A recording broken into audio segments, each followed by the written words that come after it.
their big idea, which everyone else has been quite correct in pointing out is not a great idea, is that they would like to own 40% of people's homes. Now, all of this is dressed up as a version of suggesting that it's going to help people get into the property market, but that's not what I want to focus on right now. We'll get to that a little later in the show about the reality of this particular policy.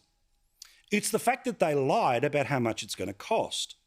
Now, Albo Bank, according to their documents, their press release yesterday, was apparently only going to cost $329 million. But hang on, 40% of the purchase price of 10,000 people's houses, that's a lot more than $329 million.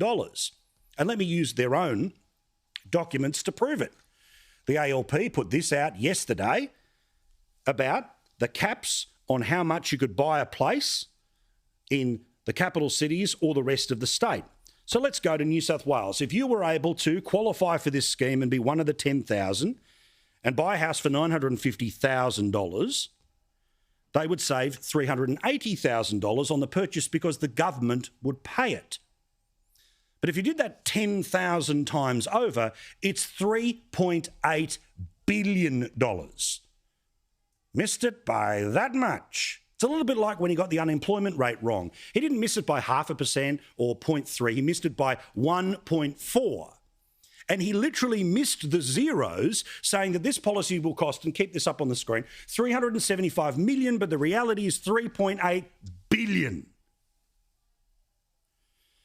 Now, people tried to ask questions about this today, but of course, the way that Albo plans to survive the rest of the campaign is to use his shadow ministers as human shields to answer the difficult questions and then pretend he has to cut the press conference short.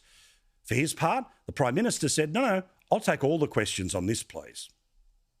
So what happens if you decide to renovate your home?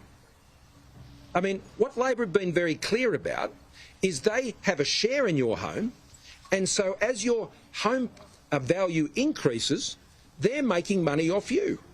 I don't think Labor have thought these things through. This is what happens when you haven't done budgets and you haven't held a financial portfolio like Mr Albanese.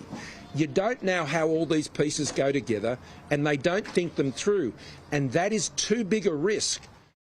And by the way, on top of all of this spending that we've put together for the past little while, that we've tallied up for you, it's now $70 billion on top of the current spending, with no plans, by the way, to rake any money back, apart from $1.9 million over 4 years, maybe, from multinationals. Now, every day Labor tells lies. We know they're telling lies on everything from the cashless welfare card to where nurses come from. They've lied about being able to do anything about the grocery prices, to being able to do anything on wages. Albo, of course, has lied about his past when it comes to being an economic advisor to the Hawke government. But what about this? Perhaps the best part of the Labor Party launch yesterday was an ad featuring Russell Crowe as the voiceover guy. Too many people in regional Australia can't get basic health care. We can do better than that. And our elderly are being mistreated every single day in a broken aged care system. We can do so much better. But the ad is a lie as well, because the old lady that they showed in it isn't an Australian voter. Instead, it's a Sheila in the US. The bloke looking forlorn in a wheelchair isn't an Australian voter or even an Australian actor. It's an image that comes from Canada.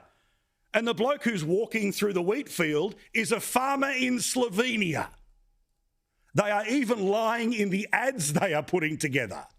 19 days to save the country from the mad left. And the liars who are trying to pull an Aussie Joe Biden. And the media might try, but I can tell you there are big reasons why this isn't going to work. And I'll get to that in a sec.